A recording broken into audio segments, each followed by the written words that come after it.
Vous souvenez-vous de cette vidéo dont on a déjà parlé d'un juge qui a mal jugé un cas de meurtre et qu'il a décidé de libérer le meurtrier parce qu'il a fait beaucoup d'actions positives dans la société alors qu'il a commis un meurtre?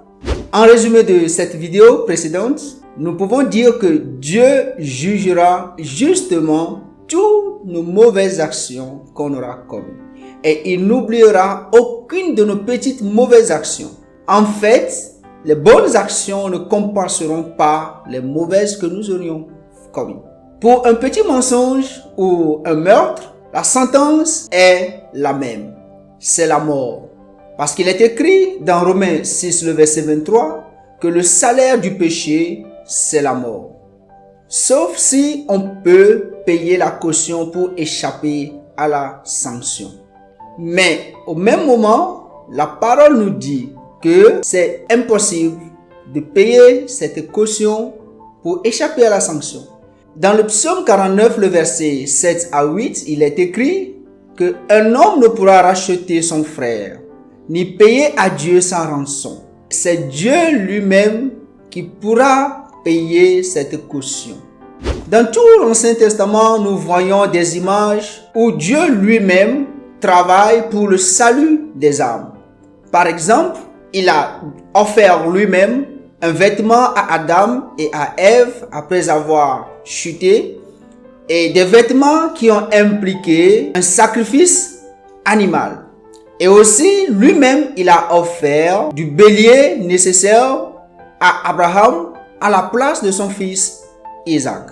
Alors, tous ces sacrifices et images de l'Ancien Testament nous montre déjà le prix fort que Dieu lui-même allait payer pour que nous puissions être sauvés.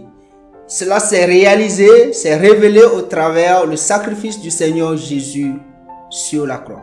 Dans 1 Pierre 1, le verset 18, il est écrit « Vous êtes rachetés par le sang précieux du Seigneur Jésus. » Voilà, c'est comme si un juge a fixé la caution très importante parce qu'il est un bon juge, mais au même moment, voyant que nous sommes incapables de payer la caution, il a décidé de payer la caution à notre place simplement parce qu'il nous aime. C'est le sacrifice de Jésus sur la croix qui nous sauve. Aucun autre sacrifice ne pourra être d'aucune utilité. Ni les renoncements, ni les bonnes œuvres, ni notre vie de consécration ne pourra nous sauver, même si ces choses plaisent à Dieu. Vouloir gagner le salut par ses propres moyens, c'est comme vouloir monter au ciel avec un escabeau. Oui, notre Dieu est un Dieu qui sauve. Lisons quelques passages dans la parole à propos. Moi, je suis l'Éternel. Et hors moi, il n'y en a point qui sauve. C'est moi qui efface tes transgressions à cause de moi-même. Et je ne me souviendrai pas de tes péchés. Un autre passage, de Dieu juste et sauveur, il n'y en a point si ce n'est moi. Tournez-vous vers moi et soyez sauvés, vous tous les bouts de la terre, car moi je suis Dieu, et il n'y en a point d'autre. Dans Luc 19, le verset 10, nous lisons « Le Fils de l'homme est venu chercher et sauver ce qui était perdu. » Et dans Éphésiens 2, le verset 8, nous lisons que vous êtes sauvés par la grâce, par le moyen de la foi. Et cela ne vient pas de vous, c'est le don de Dieu. Sauver ce qui était perdu, voilà le salut. Les passages cités tout à l'heure montrent clairement que le salut n'est pas une œuvre humaine. C'est l'œuvre de Dieu lui-même. Et l'homme reçoit cette œuvre par la foi en Jésus-Christ. Cette œuvre, Dieu l'a accomplie au travers le sacrifice de son Fils Jésus-Christ à la croix. Et dans Hébreux chapitre 2, le verset 3, nous lisons qu'on appelle ce salut-là un si grand salut. C'est donc une œuvre divine que l'homme doit recevoir gratuitement.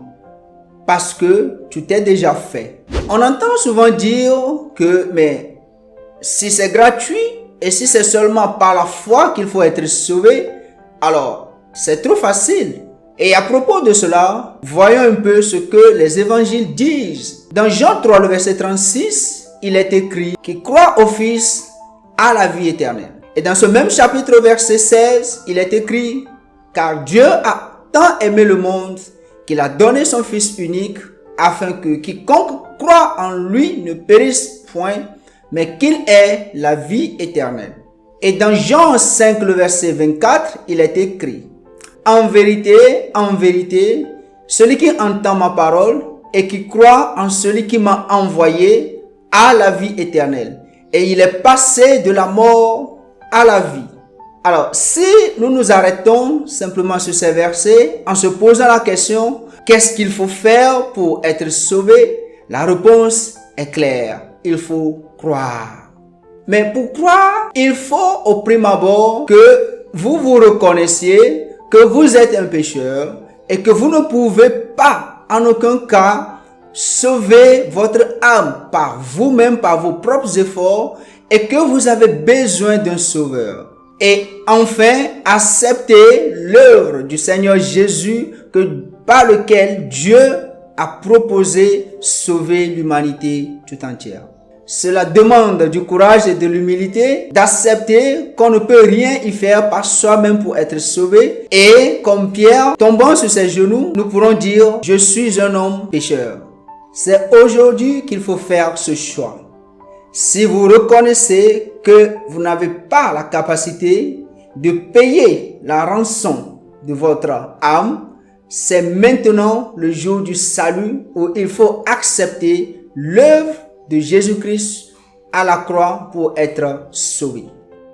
Si vous avez aimé notre vidéo, n'hésitez pas à la liker, à activer la cloche de notification et à partager cela à vos amis autour de vous pour que l'évangile puisse atteindre beaucoup de cœurs.